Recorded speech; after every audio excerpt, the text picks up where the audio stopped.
Here's something nobody talks about. Adventure Time is set after the end of the world. Not metaphorically, literally. The land of Ooo, with its candy kingdoms and magic dogs and princess kidnapping wizards, is built on top of the ruins of our civilization. There are skeletons in the ground beneath every dance party. There are nuclear bombs in the opening credits. The show aired on Cartoon Network for 8 years, won 8 Emmy Awards, and most people who watched it as kids had absolutely no idea they were watching a meditation on extinction, grief, and what it means to keep living after everything has already been destroyed. I've been thinking about this show for a long time, and the more I rewatch it, and I have rewatched it more times than I should probably admit, the more I realise how much it was hiding. Not in a cheap way, not Easter eggs for the sake of Easter eggs, but in the way that the best stories hide things. Because the surface has to work first, the fun has to be real before you earn the right to go deeper. Tonight we're going into the darkness underneath all of it. So if you're watching this late, get settled. This is the kind of video that takes a while, the kind you put on when you want something to think about while you fall asleep. And honestly, that feels right for this show.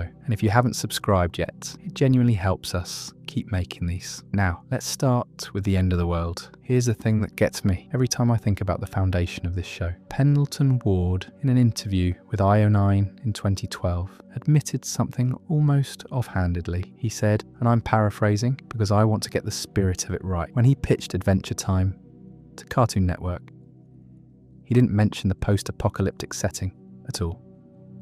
He just pitched the fun part. Finn and Jake having adventures. And once they said yes, he put the apocalypse in the background. He described it as cars buried underground in the background. It doesn't raise any eyebrows. Think about that for a second. The entire horrifying architecture of this world, the civilization that ended, the war that killed everyone, the 1,000 years of silence, all of it was slipped in while the network was looking at the bright colours. It was always there, in episode 1, in the backgrounds. In that nursery rhyme, Finn sings, in a season 3 episode, about the Mushroom War, about hiding in a basement or a cave, because the cloud is coming and no one's safe. That nursery rhyme exists. In a kids' show, sung by a child, cheerfully, while the world around him has no idea that his entire culture is built on top of mass extinction. That's the hidden darkness at the foundation of Adventure Time. The world of Ooo isn't a fantasy world. It's our world, 1,000 years after we destroyed it. Finn the human is a 12-year-old boy growing up in the ruins of civilization, without knowing its ruins. Princess Bubblegum rules a candy kingdom built on top of a graveyard.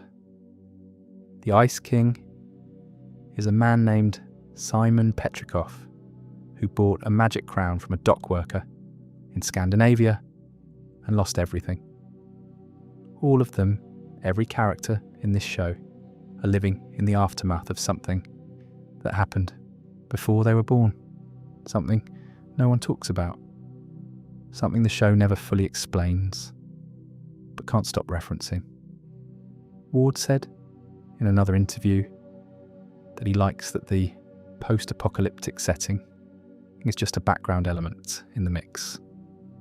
That it makes it interesting for fans who rewatch because you can always read into the world and fantasize about its history.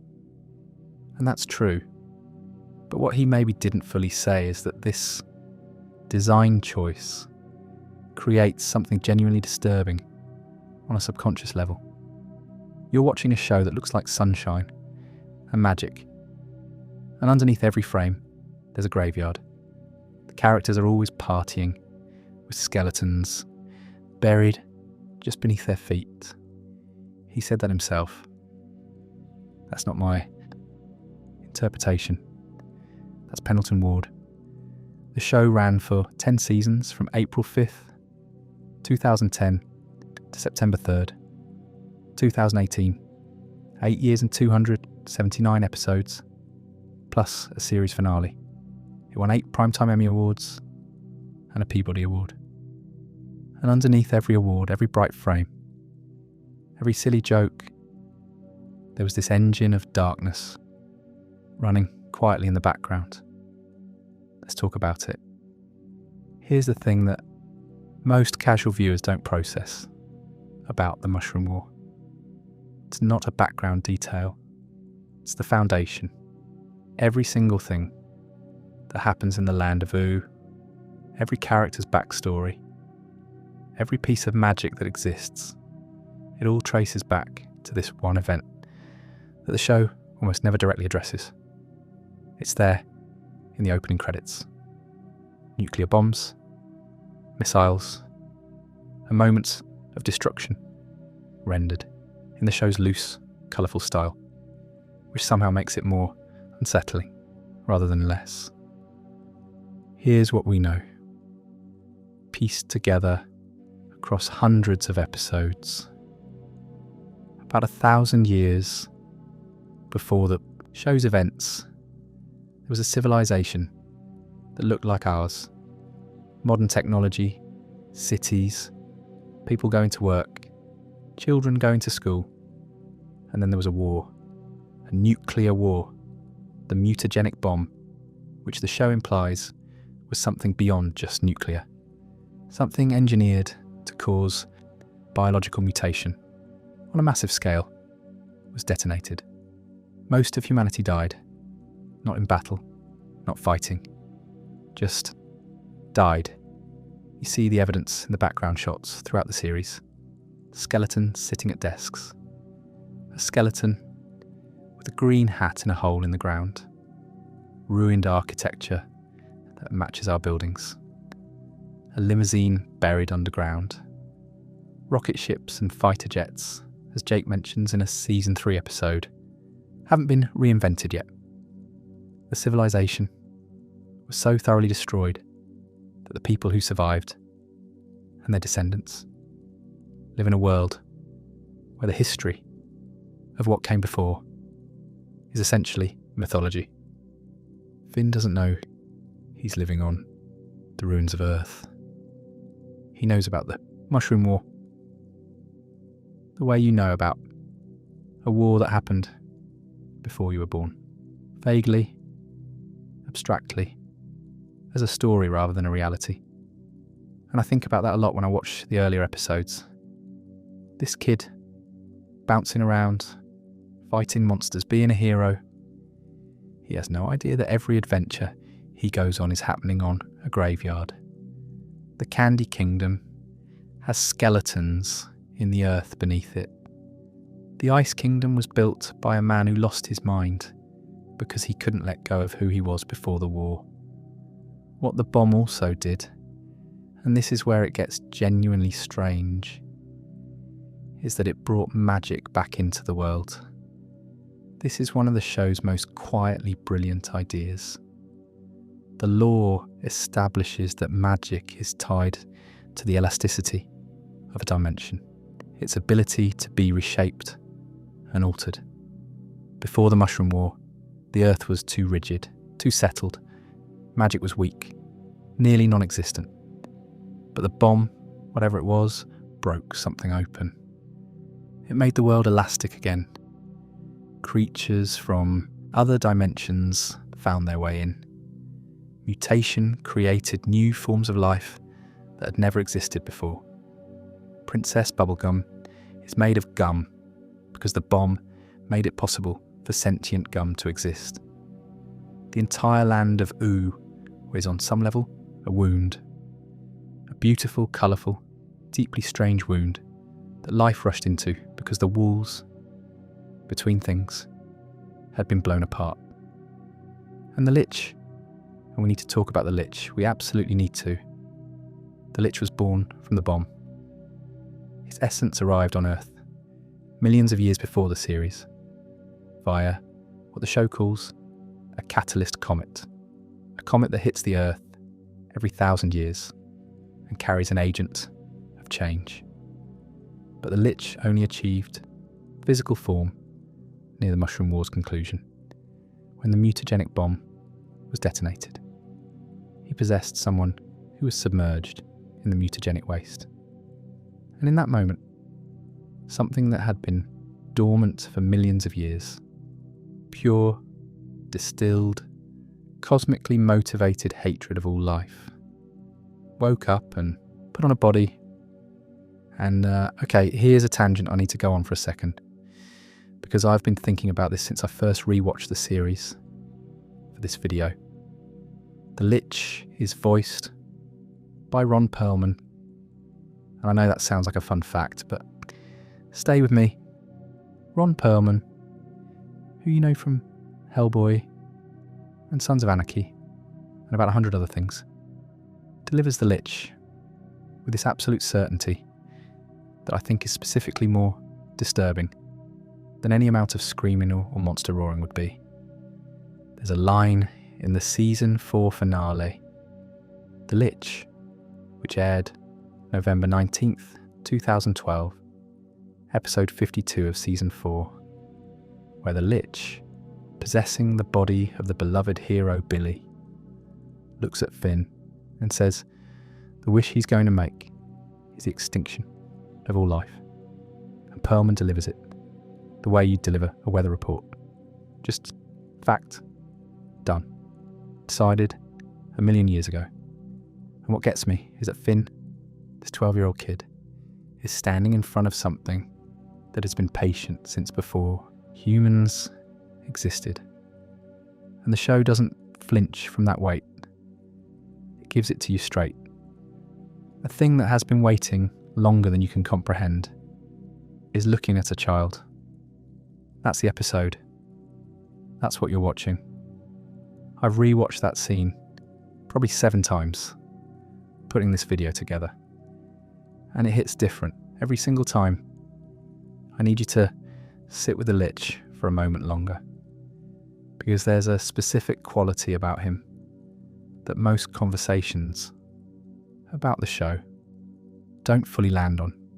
He's not evil in the way most cartoon villains are evil. He doesn't want power. He doesn't want revenge. He doesn't have a personal grievance. The show's lore, established across multiple episodes and in the official Adventure Time encyclopedia, describes the Lich as the last scholar of Golb. Golb being the cosmic entity of chaos and destruction that essentially serves as the show's equivalent of a god of annihilation. The Lich's goal, and he says this explicitly in the show, is the extinction of all life. Not domination. Extinction. He wants everything to stop. Think about what that means in terms of the show's cosmology. If the multiverse was created by the consciousness of living beings, then the extinction of all life would mean the end of consciousness, which would mean the end of the multiverse itself. The Lich isn't a villain who wants to win. He's an idea about entropy, about the universe's tendency toward heat death, given a form and a will and a terrible patience. He waited in an amber prison for hundreds of years. He'd wait longer. He always wins eventually, unless something stops him. And the show is very honest about the fact that stopping him is always temporary. I need you to sit with that for a second. The main antagonist of a children's cartoon is a philosophical argument about whether the universe has a reason to continue existing. That's what was under the surface of Adventure Time from the very beginning. Not just post-apocalyptic imagery, not just dark themes, but a genuine engagement with questions about death and meaning and the persistence of consciousness. Pendleton Ward, in a popular interview, said something that stuck with me. He talked about his own relationship to death and how he thinks panic around death comes from it being invisible, but that if you're looking at it, you can settle down and feel relaxed because you know where it is. And that's exactly what Adventure Time does with the Lich and with the Mushroom War And with all of the darkness underneath the show's surface, it puts the scary thing where you can see it. And that changes your relationship to it. But I want to stay with the Lich for a moment longer, because there's a specific episode that I think most casual viewers don't fully process. Season 5, episodes 1 and 2, Finn the human and Jake the dog, which premiered November 12th, 2012. In these episodes, Finn makes a wish to Prismo. Prismo being the cosmic wish granter who exists, because a very old man is asleep somewhere. And Prismo is his dream, which is already one of the stranger concepts in a show full of strange concepts. And Finn wishes that the Lich had never existed. And you get to see what the world looks like without the Lich. The farm world. An alternate timeline where Simon Petrikov stopped the mutagenic bomb from detonating at the cost of his life. Because of this, the Lich was never born. Magic never returned to the world. The land of Ur never came into existence. Princess Bubblegum was never born. Jake is just a regular dog. Marceline is an ancient, mortal woman, barely surviving. The show is telling you very directly, Ooh only exists because the apocalypse happened. The world of magic, wonder, and colour that you've been watching exists because civilization was destroyed. The beauty is inseparable from the catastrophe that created it. You can't have one without the other. And here's what the farm world does to you on rewatch. Because you've already seen I Remember You and Simon and Marcy by this point. If you've been watching in order, you understand what farm world Marceline is. She's the version of Marceline who never had magic, who never became a vampire, who stayed human and aged for 1,000 years, surviving somehow alone, guarding the frozen body of the man who once cared for her. She's the version where Simon's sacrifice meant she never had to watch him lose himself, but it also meant she lost him to death instead. Both versions are tragic. The show is saying there's no version of this story where it doesn't hurt. You know, what's funny is that I find myself thinking about the Farm World episodes whenever I'm feeling like I want something to be different about my life. That wish it never happened impulse. Because the show does something genuinely sophisticated with Finn's wish. It shows him getting exactly what he asked for, and then watching everything fall apart in a different direction.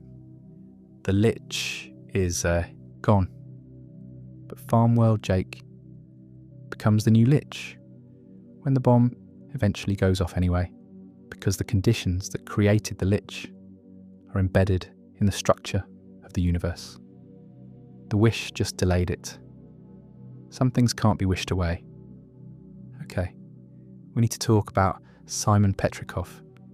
I mean, we've been circling him this whole time, haven't we? He's everywhere in this conversation.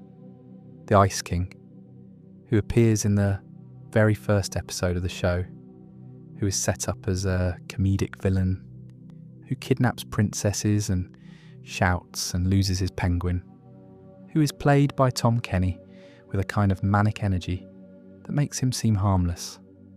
And then in season 3's 2-part episode, Holly Jolly Secrets, which aired December 5th, 2011, while Finn and Jake are watching what they think are embarrassing home videos that Ice King buried in the ground. You see a man named Simon Petrikov sitting in front of a camera, doing what looks like a video diary. He's wearing regular glasses. He has brown hair. He looks like a professor, which is what he was. An archaeologist who studied ancient artifacts, and he's documenting his own disintegration. He tells the camera he purchased a magic crown from a dock worker in northern Scandinavia. He put it on as a joke to make his fiancée Betty laugh. And the moment it touched his head, he was flooded with knowledge of ice and snow and power he couldn't control. He describes chasing Betty through the streets, shooting ice from his hands, shouting for his princess. He doesn't know if she's alive. He doesn't know where she is. He just knows that one afternoon he put on a crown, and the person he loved looked at him with terror and ran. That's the first Simon video diary. 2 minutes of children's animation that hit like a freight train the first time you see it. The show had been building to it. Careful, gradual, patient. And then in the middle of a silly episode about hidden home movies, it just quietly destroys you. What makes Simon's arc one of the most sophisticated things Adventure Time ever did is the detail. It's not a broad stroke. It's specific. Simon is an archaeologist, a scholar, the kind of person whose whole identity is wrapped up in knowledge and understanding and the ability to make sense of the world. And the crown takes that from him piece by piece. You don't go from Simon Petrikov to the Ice King in a week. You go there over years, decades. The Simon videos show him becoming more blue, more strange, his speech getting looser, his grip on time and self getting weaker. He starts calling himself the Ice King. He starts talking about his future wife, a princess. And through it all, through Holly Jolly Secrets, and then I Remember You, Season 4, Episode 25, aired October 15th, 2012, written and storyboarded by Rebecca Sugar and Cole Sanchez, and then Simon and Marcy. Season 5, Episode 14, aired March 25th, 2013, also written and storyboarded by Sugar and Sanchez. You understand that Simon knew exactly what was happening to him. He documented it because he was a scholar, and that's what scholars do. He gave people warnings because he still had enough of himself left to know he would become dangerous. And then eventually, he didn't have enough left to do even that. The episode I Remember You still wrecks me. I'm going to be honest about that. I've watched it probably 8 or 9 times, putting this video together, and at some point, during every viewing, there's a moment that just gets in. The episode is about Marceline going to visit the Ice King, and the Ice King wanting to write songs together, and Marceline trying, again one more time, to make him remember who he was. And there's a note that Simon wrote to her 1,000 years ago that ended up in the Ice King's scrapbook. And when Marceline reads it, you understand that Simon knew she would outlive him. He knew the crown would take him. He left her a letter explaining it, explaining why, telling her not to blame him for what he would become. And the Ice King has turned the note into song lyrics because he can't understand what it means. He literally can't. The crown took the part of him that would recognise it. He's delighted to have found new song lyrics, and Marceline starts to sing along, crying, while the Ice King plays drums with no idea what's happening. And the episode cuts to a flashback of a small girl alone in the ruins of a civilization, crying, and Simon Petrikov finding her and wiping her tears and going to a destroyed toy store to find her a stuffed animal. That stuffed animal is Hambo, the bear that Marceline kept for 1,000 years. The bear she was devastated about in a Season 3 episode when she discovered that her ex-boyfriend Ash had sold it to a witch. The bear that Princess Bubblegum later sacrificed something personally precious to her in order to get back for Marceline in Sky Witch, which aired June 5th, 2014. The bear connects everything. It's the thread from Simon finding a small girl in the ruins all the way to Marceline and Bubblegum's relationship. Because Bubblegum getting that bear back, trading a homemade shirt that Marceline had given her, a shirt she'd been keeping secret for years, a shirt she'd only wear to sleep. That moment is the show quietly telling you that Bubblegum understands what the bear means. She understands the whole weight of Marceline's 1,000 years of loneliness. And she loves her anyway. I have a theory about the Simon and Marceline dynamic that I don't think I've seen anyone else articulate quite this way. Think about what Simon represents to Marceline across the full arc of the show. He's the only person who ever took care of her before she became immortal, before she became powerful enough to take care of herself. He found her as a child, parentless, in a destroyed world, and he built something that felt like safety for her. And then the crown took him, and she spent 1,000 years dark before watching this shape that looked like him but wasn't him. This Ice King who would periodically show up to irritate her, or bother her, or kidnap a princess.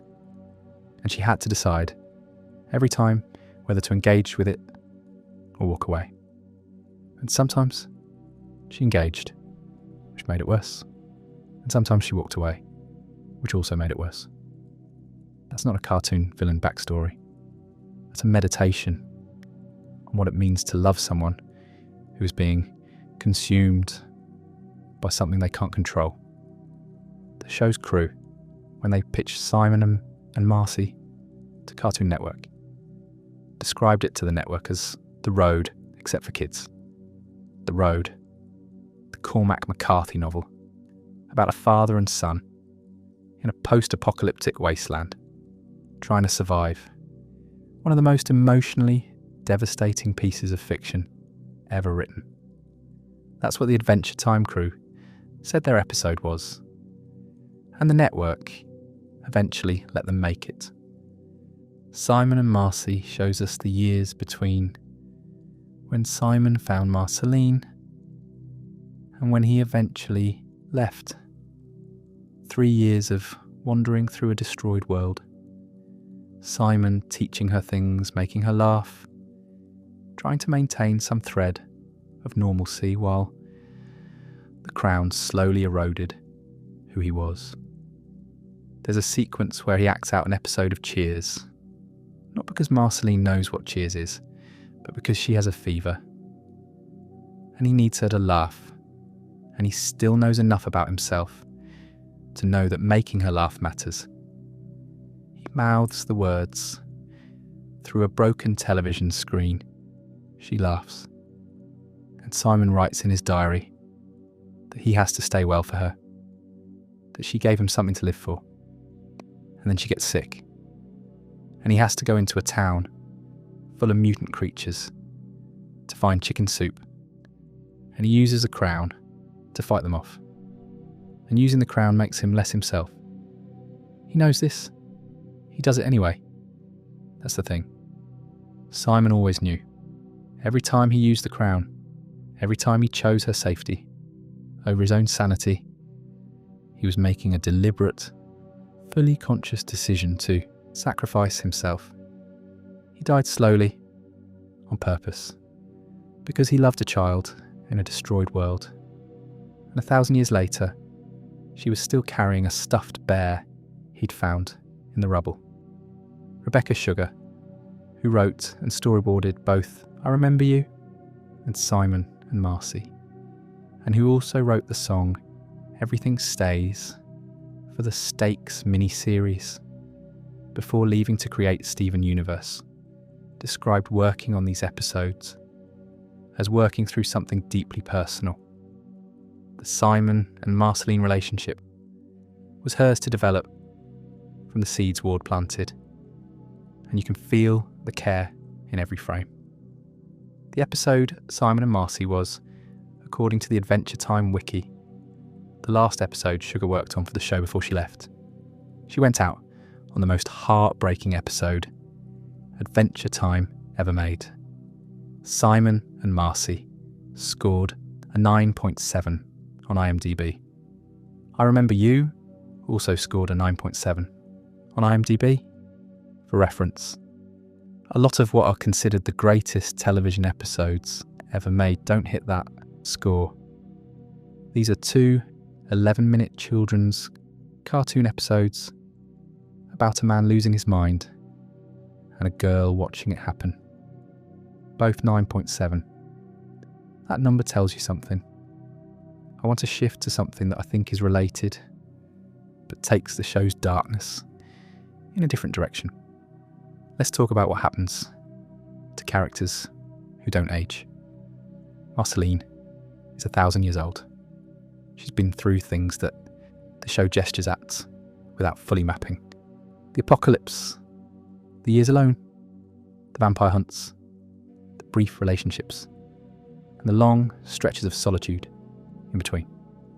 She has a bass guitar that used to be an axe that her father gave her, which she turned into a musical instrument. Think about that as an object. A weapon given to her by a demon who was never really a father, transformed into something she uses to make music. That's the whole Marceline arc in one prop. But here's what gets me about Marceline and immortality. She's not tragic in the way that immortals are usually portrayed as tragic. She's not pining for death. She's not weary in that aristocratic vampire way. She's, and this is what Adventure Time does so specifically well, she's the particular kind of person who has been lonely for so long that loneliness has become her baseline. She's adapted to it. She makes music about it. She keeps moving. She has the emotional fluency of someone who has processed grief so many times that she can process it almost in real time now. Look at the moment in Come Along With Me, the series finale, which aired September 3rd, 2018, when Marceline kisses Princess Bubblegum.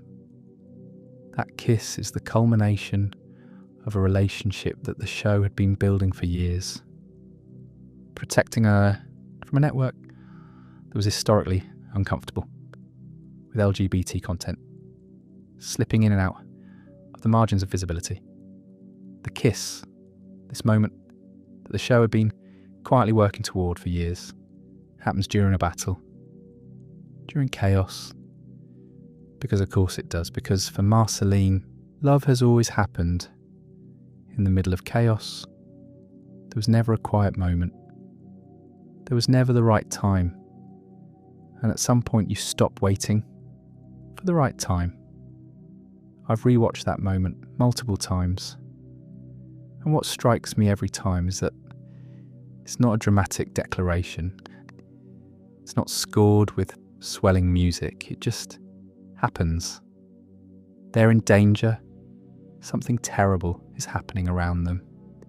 And Bubblegum says something that makes Marceline grab her face and kiss her. And then they keep fighting the monsters. That's it. That's the culmination of 1,000 years. Not a perfect moment. Just a real one. In the middle of everything. And here's the thing about Princess Bubblegum that I don't think gets enough attention. She's been alive for hundreds of years. She created the Candy Kingdom, essentially from nothing. She's the Candy Kingdom in a literal sense, because she was born from the Mother Gum, a sentient mass of candy goo that predates the kingdom itself. She created her citizens. She made Gumbald, her uncle, and when he rebelled against her, trying to dumb her down with a serum so he could take control, she dealt with it and built her kingdom anyway. And here's what I find genuinely disturbing about the Candy Kingdom. When you look at it closely, Princess Bubblegum created people. Not in a distant, allegorical sense. She literally mixed organic material, applied scientific knowledge, and brought conscious beings into existence. The Candy People have lives, relationships, fears, personalities. They go to work, they vote sometimes, they have candy children, and the person who created them runs their government and makes decisions about their safety and welfare, and sometimes makes decisions that affect them profoundly without consulting them, because she genuinely believes she knows better. The show is very honest about the fact that this is a problem. There's a whole arc, particularly in the later seasons, about Princess Bubblegum's authoritarianism, her surveillance of the kingdom, her willingness to do morally questionable things in the name of protecting people who don't know they need protecting. She's not a villain, she's genuinely trying to do good. But she built a civilization of people she created, and she runs it with the implicit conviction of a parent who hasn't quite learned that the children have grown up. The season 6 episode, The Cooler, which aired December 4th, 2014, is maybe the single most direct statement Adventure Time ever made about Bubblegum's darkness, and the fact that it's a children's cartoon that aired on Cartoon Network makes it almost absurdly bold in retrospect. The episode reveals that Princess Bubblegum has been running a secret surveillance operation across the entire land of Ooo. She has cameras everywhere. She says in the episode, "I'm PB, I spy on everybody. No big D." And the show frames it not as a villain moment, but as a character revelation. This is who she is. This is what she became. And the question is whether she can see it for what it is. The AV Club review of The Cooler described Princess Bubblegum's surveillance room as looking like something out of a Batman film, with Bubblegum standing in front of walls of monitors. And the episode's conclusion, where Flame Princess calls her a bad person, and it visibly lands, and Bubblegum goes back and pulls the plug on her entire spy network, is the show being genuinely sophisticated about the difference between good intentions and good actions. She doesn't shut it down because she got caught. She shuts it down because someone she respected looked at her and said, "You've let your fear turn you into something you shouldn't be." And she heard it. What makes this land differently, when you rewatch it from the beginning, is the Lemon Hope arc in season 5. And I need you to think about this for a second. Princess Bubblegum created Lemongrab. He's her creation. He's technically her nephew, in the way that all of her candy citizens are her family. She made them. And Lemongrab turns into a totalitarian monster, ruling over the Lemon Kingdom with a cruelty that the show does not soften. The Lemon Kingdom is very explicitly coded as a North Korea analogy, and Princess Bubblegum's solution to Lemongrab, her solution to the thing she created that went wrong, is to train Lemon Hope, another candy creation, to go back in and fix it for her. She tells a child, one day, saving those lemons is going to be your responsibility. She externalizes the cost of her own creation's failure. She doesn't go in herself. She sends someone else's pain back to fix what her ambition broke. And here's the thing that makes me uncomfortable every time I think about it. She's not wrong exactly. She can't go in herself. It would start a war The political reality she's navigating is real. Her constraints are real. But the gap between her intentions and her methods keeps growing. And the show is very careful about not letting you look away from that gap. Tree Trunks, sweet, gentle, pie-obsessed Tree Trunks, calls her a fascist in a later episode. She says it the same way she'd say she needs more apples, and the show doesn't correct her. Finn confronts her about this too. It goes nowhere initially, because Bubblegum has the same problem that a lot of very intelligent, very long-lived people have. She's seen how things go wrong when she doesn't intervene. She's seen enemies come close to destroying everything. She knows in a way that a 12-year-old hero cannot fully know how fragile everything is. Her authoritarianism isn't cruelty. It's fear, dressed in competence. Now, let me talk about Jake for a moment, because Jake gets underrepresented in these kinds of analyses, and I think that's a mistake. Jake the dog is, on the surface, the comedic relief. He's laid back, he's philosophical, in that lazy, sunny way. He loves food. He has a girlfriend. He eventually has children. He's the one who makes the jokes when things are too heavy. And all of that is true. But Jake is also the character who carries the show's most direct meditation on mortality. And he does it quietly, without making it a big deal. Here's something about Jake that I don't think gets brought up enough. Jake was voiced by John DiMaggio for the entire run of the show. DiMaggio is someone whose voice, even if you don't know his name, he's Bender from Futurama, Marcus Fenix from Gears of War, dozens of others. And in interviews, DiMaggio has talked about how much Jake meant to him personally, how he saw in Jake a kind of philosophical ease that he admired. He described Jake as a best friend who happens to be a dog and also has the wisdom of like a monk who eats burritos. And that's exactly it. That's the thing about Jake that makes the later seasons hit so hard.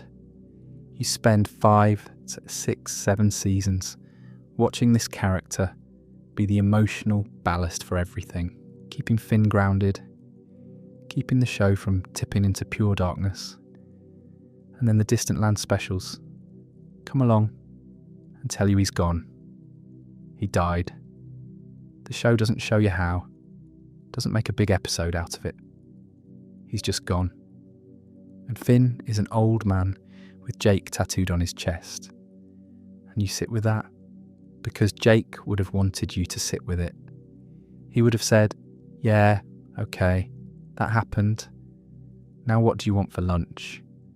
The reason that lands so hard, I think, and this is something I keep coming back to, is that the show spent 8 seasons quietly building Jake's relationship with mortality. He mentions it offhandedly. He knows things he shouldn't know about his own future. He doesn't fight it. And then when it happens the same way he always approached everything. Quietly, without ceremony, already having made peace with it before anyone else was ready. That's not easy to write. That's not easy to perform. That's something that accumulated over years and years of small choices, and DiMaggio and the writers built it so carefully that when Together Again finally shows you old Finn looking for his best friend in the afterlife, you already know who Jake is.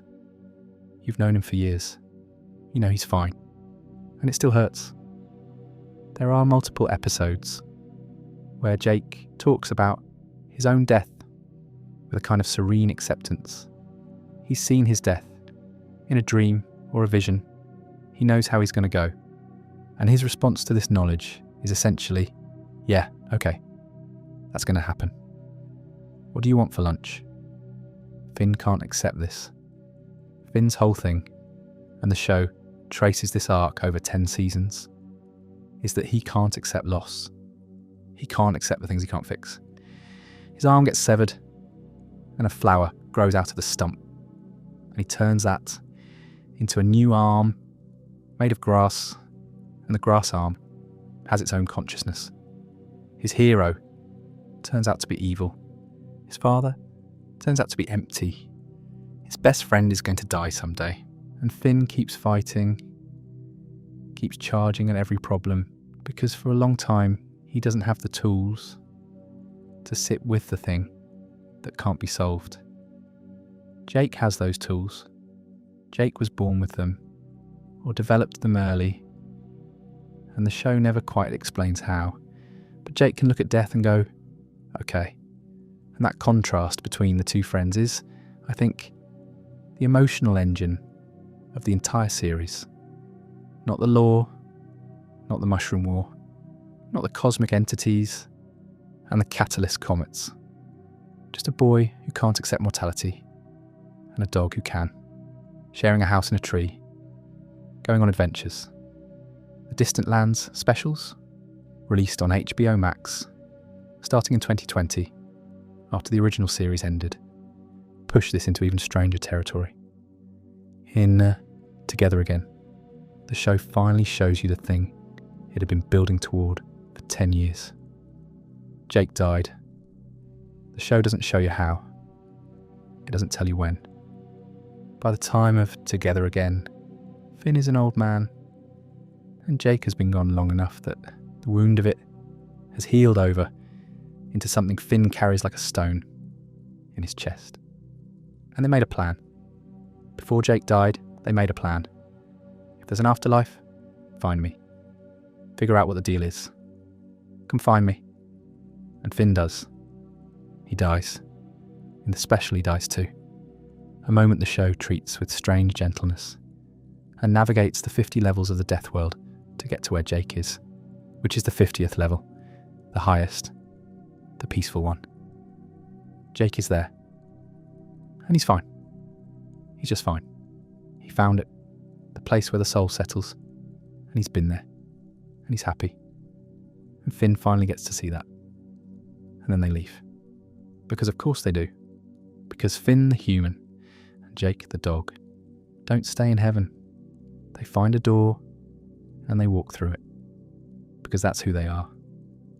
You know what that scene does to me? Not just because it's moving, which it is, but because it's the show's final answer to the question it had been asking for 10 years.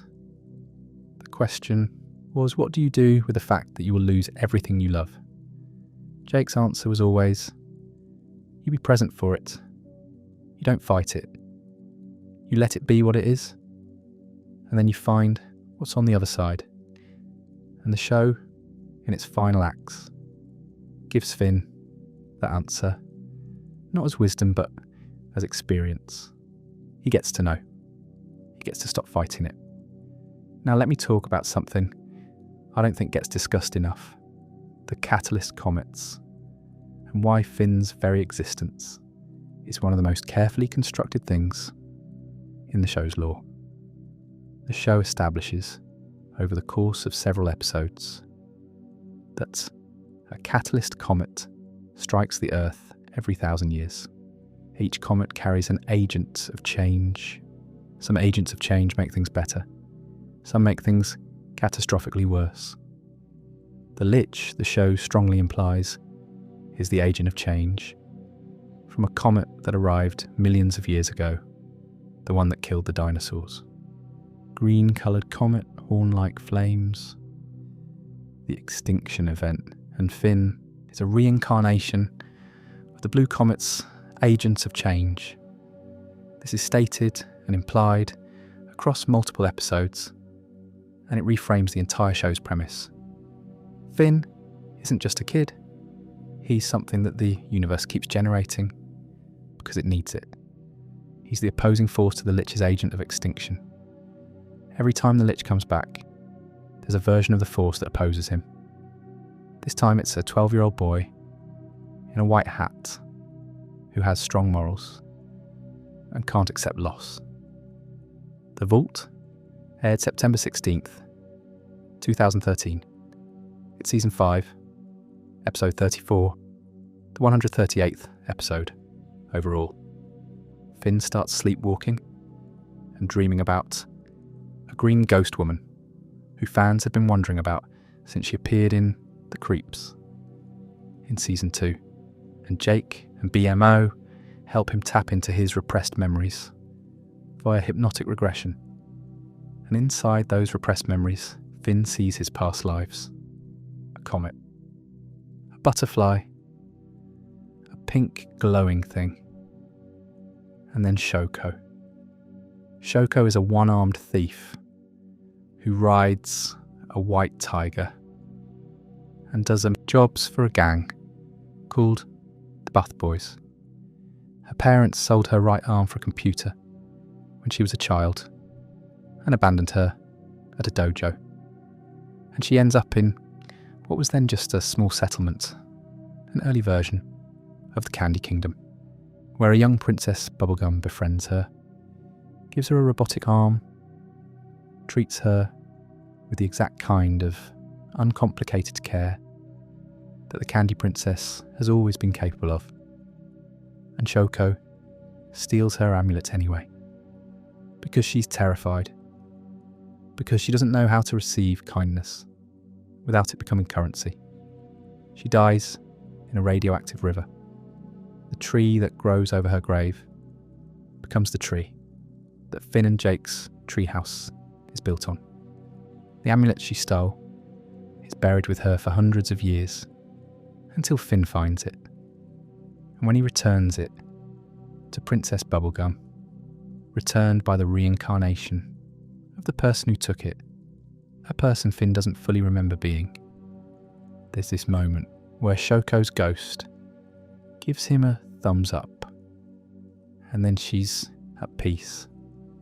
Here's what that episode is doing underneath the surface. It's saying that Finn's relationship with Princess Bubblegum isn't arbitrary. It's not just boy hero likes the princess he saves. There's a spiritual debt there, a connection across lifetimes. Shoko took something from Bubblegum, and Finn is the version of that soul who got to give it back. And the show plants this in season 5, and then doesn't make a big deal of it. Just lets it sit there in the architecture of the show, quietly informing every scene between Finn and Bubblegum that comes after. I've rewatched The Vault several times, and what gets me most is actually the opening. Finn has been sleepwalking and trashing the treehouse and waking up screaming that she's got him. And Jake has clearly been dealing with this for a while. He's calm about it, patient, just, yo bro, you're sleepwalking again. That detail, that Jake has woken up to this enough times that he's got a routine for it. The past lives are haunting Finn's sleep, and Jake is just quietly there, every time it happens, making sure he doesn't hurt himself, waiting for him to be ready to deal with it. That's their whole relationship in a single detail. Think about how the show establishes the comet reincarnation. Not in a lecture, not in an exposition dump. It shows you Finn's past lives in quick flashes across an episode. A comet. Something small and alive. A candy-coloured creature. Always different. Always carrying something forward. The continuity isn't the body. It's the drive. The desire to persist. Against the Lich's drive toward extinction. The universe keeps generating Finn. Keep going. Don't stop. There is something worth fighting for.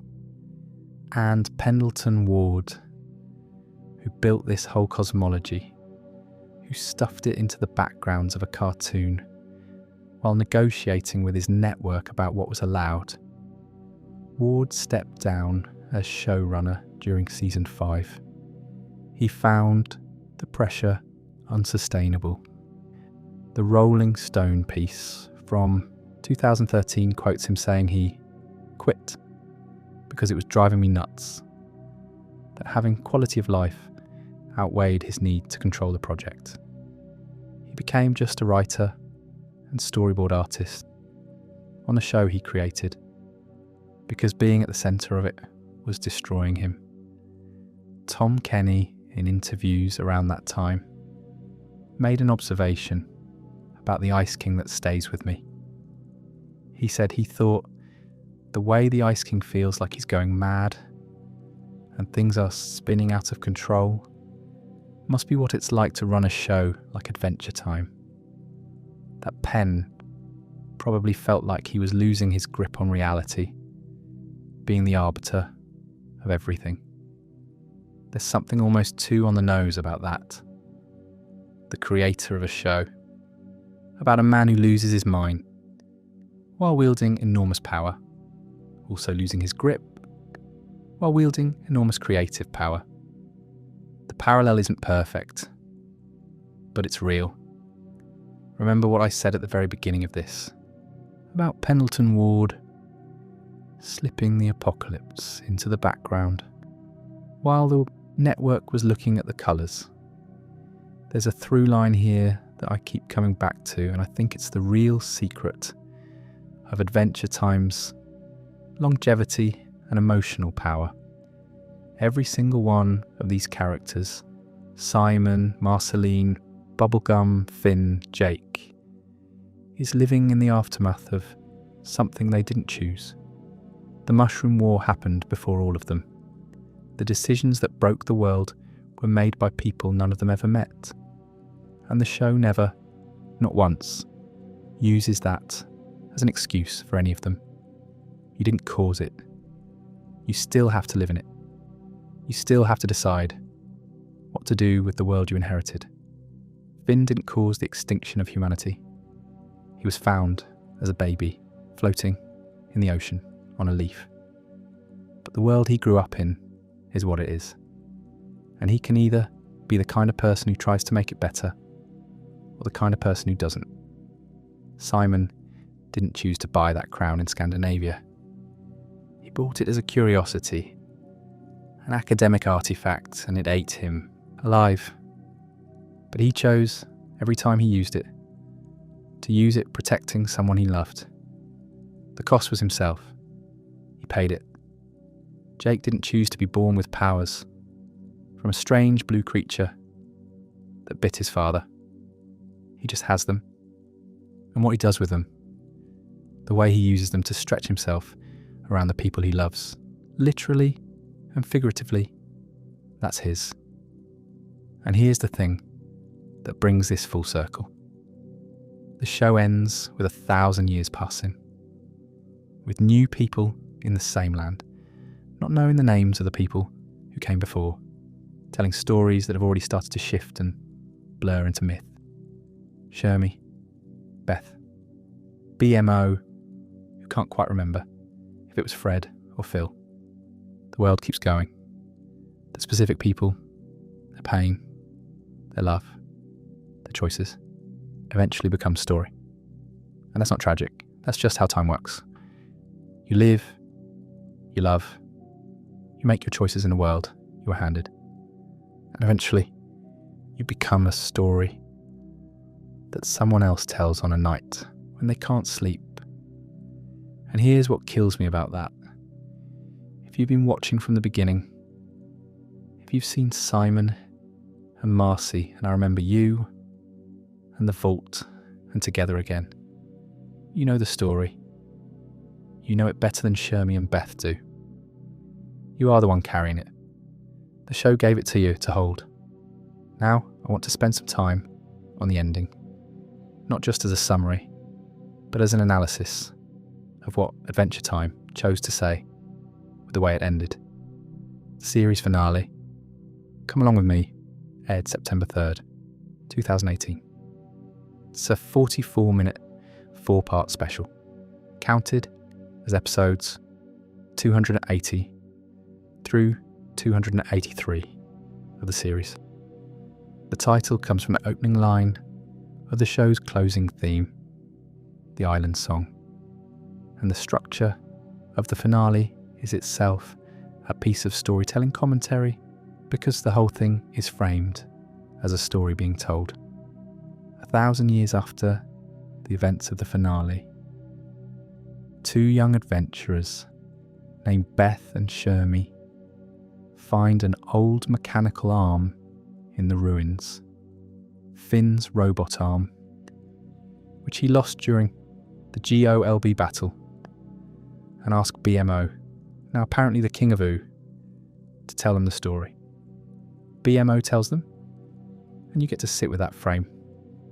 The idea that what you're watching is a story being preserved, being passed down, 1,000 years from its own ending.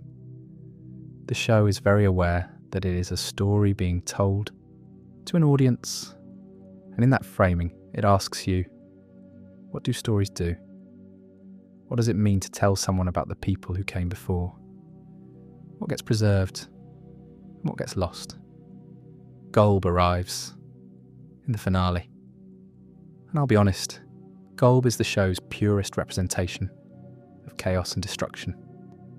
The closest thing to a final boss, a cosmic entity that literally decomposes things into their essential form when you're inside it. Inside Golb's body, the Ice King becomes Simon again. Betty loses her magical powers. They're stripped down to what they really are, underneath everything. And Betty, who has spent seasons trying to save Simon, trying to find a way to free him from the crown, who sacrificed so much, and arrived at this moment still trying, Betty makes the choice. She stays inside Golb. She puts on the crown. She wishes for Simon to be safe. And Golb takes her and leaves. She merges with a cosmic entity of chaos and destruction, because the truest wish in her heart is to protect the man she loves, and she accepts the cost. Simon stands in the field afterward, and Marceline is there, and he mourns, and she comforts him. And I think about what that moment means for both of them. For Simon, he's himself again. After 1,000 years, he's free. And the price of his freedom is that Betty is gone. He didn't choose that price. She chose it for him. And for Marceline, the man who took care of her as a child is back. The real one. The one with the brown hair and the broken glasses and the gentle voice. But he's broken in a new way now. A grief that she can't fix, that nobody can fix. She was there for him when he lost Betty the first time, 1,000 years ago. She's there for him now. The show was very careful about something in its final episodes. It didn't give these characters easy endings. Fern, the grass creature, made from the part of Finn that had been through loss and disillusionment, dies. He leaves a seed behind, and Finn and Jake plant it. And it grows into a new tree over the ruins of their old treehouse, with a sword lodged in its highest branch. The thing Finn lost grows into something new. It doesn't become Finn again. It becomes a tree. Gunter, the Ice King's penguin, who we've been watching for 10 seasons make little wank noises and do silly things, picks up the crown that Betty left behind. And everybody who understands the law braces for disaster, because they know what Gunter really is. Orgolorg, an ancient destroyer of worlds who was compressed into a penguin and forgot what he was. And instead of becoming Orgolorg, the crown reacts to Gunter's truest wish, which turns out to be like Ice King, not to be like the cosmic destroyer, to be like the bumbling, penguin-loving, princess-kidnapping, sad and lonely wizard who kept him company for 1,000 years. That's one of the show's most quietly devastating moments, because it tells you that the penguin, for all the vast destructive power, sleeping in its small, feathery body, loves the Ice King, genuinely and simply loves him, the way a pet loves its owner. And that love is what the crown finds, not the destroyer, the love. And then the show cuts to the future, to Shermie and Beth, and BMO says that everyone kept on living their lives. That's the answer. Not a triumphant declaration, not a speech about heroism or the power of friendship. Just everyone kept on living. That's what you do. You keep on living. What Adventure Time leaves you with, if you followed it all the way through, is something strange and specific. It doesn't end on a note of triumph exactly, or on a note of tragedy. It ends on a note of continuation. Things happened. Terrible things, some of them. Things that can't be undone. And then things kept happening anyway. The world that was destroyed 1,000 years ago turned into something beautiful and strange. And that thing will eventually be destroyed or change into something else. And something after it will continue. The Lich is still inside Sweet Pea. He'll wait. He's patient. And Finn, or whatever iteration of the Catalyst Comet's agent of change comes next, will be there when he returns. The show went out the same way it lived, aware of the darkness, not defeated by it. I know I keep coming back to this point about looking at the scary thing, but I really do think it's the key to everything here. Adventure Time doesn't protect you from the darkness. It doesn't resolve it. It shows you the bomb in the opening credits, puts skeletons in the background, makes the main villain a cosmic argument about why nothing should exist. And then it gives you Finn and Jake running across a field. It gives you BMO singing to a baby. It gives you Simon finding a little girl in the ruins and going to a destroyed toy store to get her a stuffed animal. Both of those things are true at the same time. The darkness is real, and so is the running across the field. I've been watching this show since it premiered on April 5th, 2010, and I've rewatched it more times than I should probably admit. And what I notice every time is that it gets richer. The background details that seemed random in season 1 start to mean things. The offhand comments accumulate. The show was always building something, and it had the patience to build it slowly, over 8 years, trusting that the people who needed to find it would find it. If you've made it this far tonight, and honestly, if you're still with me, you're either genuinely invested or you fell asleep 10 minutes ago, and this is just background, which is also absolutely fine. That's what we're here for. You already understand why this show matters. Not because it's clever, though it is. Not because it's well animated, though it is. Because it looked at the scary things and didn't look away. And it did that inside the wrapper of a cartoon about a kid who says mathematical and fights monsters. It got in under the radar, the same way Ward slipped the apocalypse into the background. And once it was in, it had access to every layer, every shadow, every piece of darkness this show carried, quietly for 8 years. Thank you for watching this. Genuinely, sincerely, thank you for spending this time with me. If this is the kind of thing you're into, subscribing really does help me keep making it. And if you can't sleep tonight, well, the next video is already waiting. Good night. Keep living.